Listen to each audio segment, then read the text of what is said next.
आणि या संदर्भात अधिक माहिती जाणून घेऊयात। आमचे प्रतिनिधी शिरीन सध्या आपल्यासोबत आहेत। शिरीन, आज जो कुछ भी बातचीत होगी उसमें से क्या जो कुछ भी निर्णय लिया जाएगा वो बहुत अहम रहेगा, क्या जानकारी है आपके पास इसके बारे में? बिल्कुल, और ये सारी जानकारियां जो जुटाई गई हैं इसमें सीसीटीवी का भी एक अहम किरदार रहा है, एक अहम रोल रहा है, जिसके जरिए ये पता लगाया गया कि आखिर कहां से वो उस गाड़ी का मूवमेंट क्या रहा, उसका रूट मैप क्या रहा और किसके बाद वो यहां पर पहुंची और मूविंग थी उस वक्त। जिस वक्त उस कार में धमाका हुआ वो बहुत धीरे धीरे चल रही थी। इस तरह की जानकारी जो आप दे रहे हैं वो जांच एजेंसी की तरफ से बताई जा रही है। अच्छा देखिए, अब क्योंकि जांच रिपोर्ट का इंतजार है और उसी के बाद बहुत सारी चीजें साफ होंगी।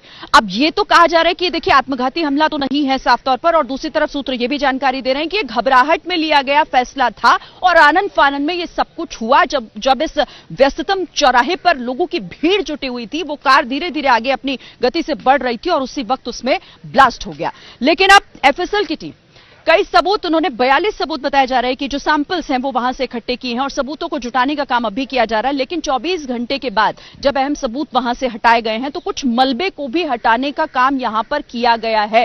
एफएसएल की टीम जब पहुंची थी घटनास्थल पर, उस जगह पर जहां पर ब्लास्ट हुआ, उसके बाद वहां से मलबे को भी कुछ हटाया गया है। थोड़ी देर के लिए कार्रवाई जो की जा रही है लगातार सैंपल्स इकट्ठा करने के बाद, ताकि कोई किसी भी तरीके का कोई सबूत वहां रह ना जाए, कोई ऐसी चीज जो जांच एजेंसियों की नजर से बच न जाए, यह सुनिश्चित करने के बाद ही उसे वहां से हटाया गया।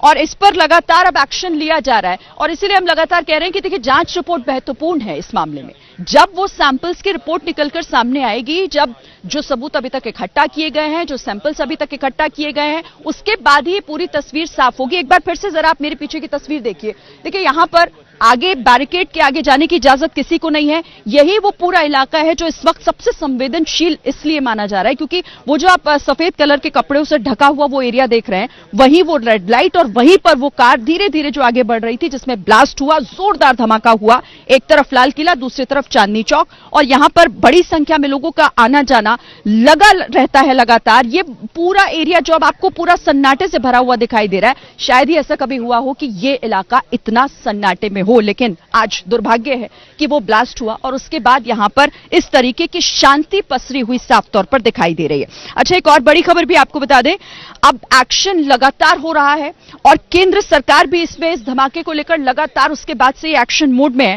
कैबिनेट सुरक्षा समिति की बैठक भी आज होनी है। इस वक्त की बड़ी खबर आपको बता रहे हैं हम। आज का दिन महत्वपूर्ण है क्योंकि जांच रिपोर्ट का इंतजार और साथ ही सुरक्षा समिति की महत्वपूर्ण बैठक होनी है। प्रधानमंत्री, मैंने आपको पहले बताया कि आज अपने भूटान दौरे से वापस लौट रहे हैं और लौटते ही वो भी एक्शन में दिखाई देंगे।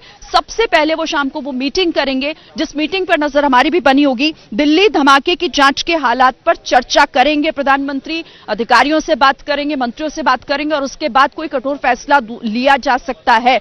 अभी तो देखिए सब कुछ जांच एजेंसीज के कंट्रोल में है, वो जिस तरीके से कड़ियों को जोड़ने की कोशिश कर रही है, लेकिन अब इस बैठक में क्या फैसला होता है यह भी महत्वपूर्ण है।